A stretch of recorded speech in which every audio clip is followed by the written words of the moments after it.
What happens when the OG Bloodline legend comes back? Not just to wrestle, not just to vibe, but to literally save his entire family from collapsing like your favorite tag team's merch sales after a bad storyline.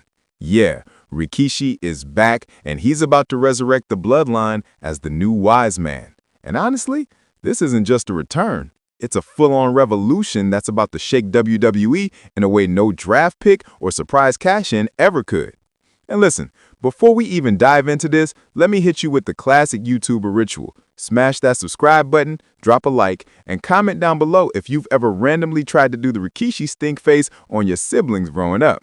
Don't lie, I know some of y'all did. Okay, now let's set the stage.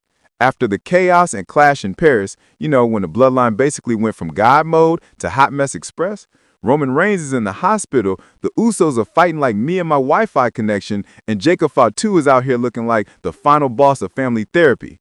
The Bloodline is literally in ruins, and the Butchers are circling. And no, I don't mean Baron Corbin. So who steps in? None other than the legend himself, Rikishi. And not just in a random cameo way, not just to do the dance and pop the crowd. No, he's stepping in as the new Wise Man. Let that sink in. He straight up looked at Paul Heyman's entire career and said, "Cute, now watch how a real family man handles business." And I'm not even kidding. The digital exclusive backstage segment where he came back, chills, absolute goosebumps. He stood there, surrounded by the wreckage of the Bloodline, looked them dead in the eye and said, "You've all forgotten who you are." Like, bro, that wasn't just dialogue, that was generational trauma therapy live. Then he laid it out. Roman, you're the tribal chief, but even chiefs need guidance.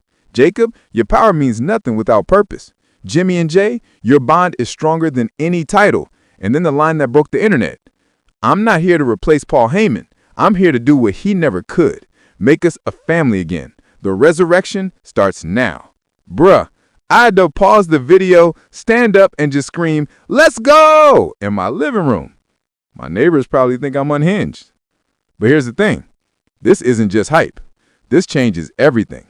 Rikishi's got the blood ties, the respect, the legend status. He's got authority Heyman could never touch, no matter how many ladies and gentlemen intros he delivers.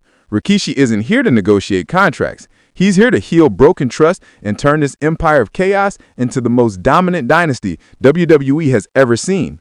And rumor mill time. Apparently Rikishi's first move as Wise Man will be hosting a full-on Bloodline Summit.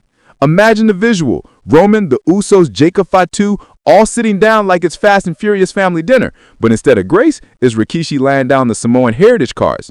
We're talking unity, respect, legacy, and maybe even some new members. This could get wild. Jacob Fatu, by the way, is supposedly being positioned not just as the enforcer anymore, but as the crown prince of the Bloodline.